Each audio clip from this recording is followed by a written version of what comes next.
one of the core issues that leaders deal with today is the interaction amongst different generational groups. From Gen X and some baby boomers, how do they connect with the millennials and Gen Zs to be able to go and drive productive work? Now, it's all been said that millennials and Gen Zs, they're entitled, they're lazy, they expect different things in a manner that's way too fast for what's going on. They don't listen as well. They're not as loyal. Now, I'm 54 years old. I am right in the beginning of the Gen Xers. And I remember distinctly the conversations that happened in the early 90s when I was starting my career about how Gen Xers were lazy, entitled, disloyal. They didn't work hard. They didn't listen. All the same things that we Gen Xers are saying about millennials and Gen Zs were said about us. And I won't get into how it happens and why it happens that millennials and Gen Zs are the way people think they are. But when it comes down to it, they're not much different than what we were as Gen Xers back in the day.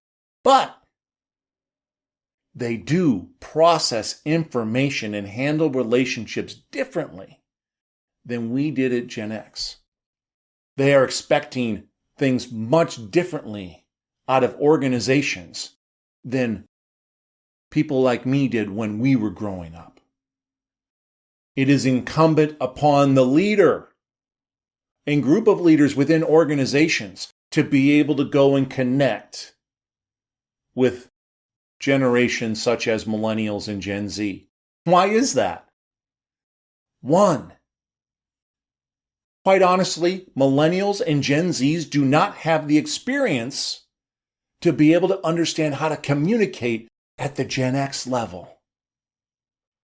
And in those words and that process, they just don't work that way. And two, even more importantly, you're the one that is looking to go and get a call to action to happen with that millennial or Gen Z. You're looking for them to be able to do something, and just like any marketing campaign that you see, whether it be direct mail coming out of your mailbox or an ad on your television screen or on YouTube, they are trying to connect to you and what they think your specific desires and pain points are. So you, as a leader, need to learn how to be able to communicate at their frequency. If you think about the radio dial, we all have certain frequencies that we listen to regularly. We have our presets on our car radio. We have certain playlists on Spotify or Pandora that we enjoy listening to. And everyone's kind of different on that. We leaders need to understand the communication processes that millennials and Gen Zs like to be able to go and engage with, both taking in and giving out communications for there to be positive results. And you probably remember back when you were growing up, well, that didn't happen. Leaders didn't do that for me. Well, you're quite right. It was a different world. Those leaders had no clue. You need to have a clue. Millennials and Gen Zs are not giving you that grace that we went and gave our baby boomer bosses. Millennials and Gen Zs want actually the same things that we wanted back in the day. They're just the first generations that have the guts to demand it.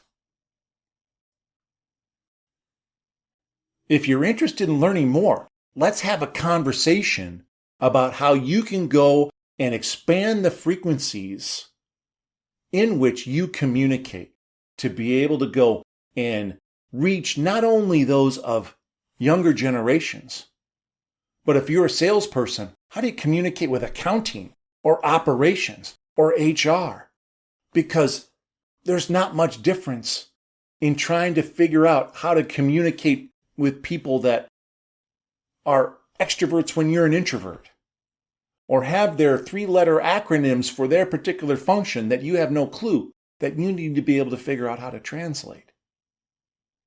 Communicating at other people's frequencies and having that skills, very, very important. Let's have a conversation about that. Send me a note. I'd love to be able to go and just chat about how you're going about this process of connecting with this new, powerful generational group of millennials and Gen Z, or how you're not, and how you can be a little bit better at that. Until next time, stay strong. Cheers.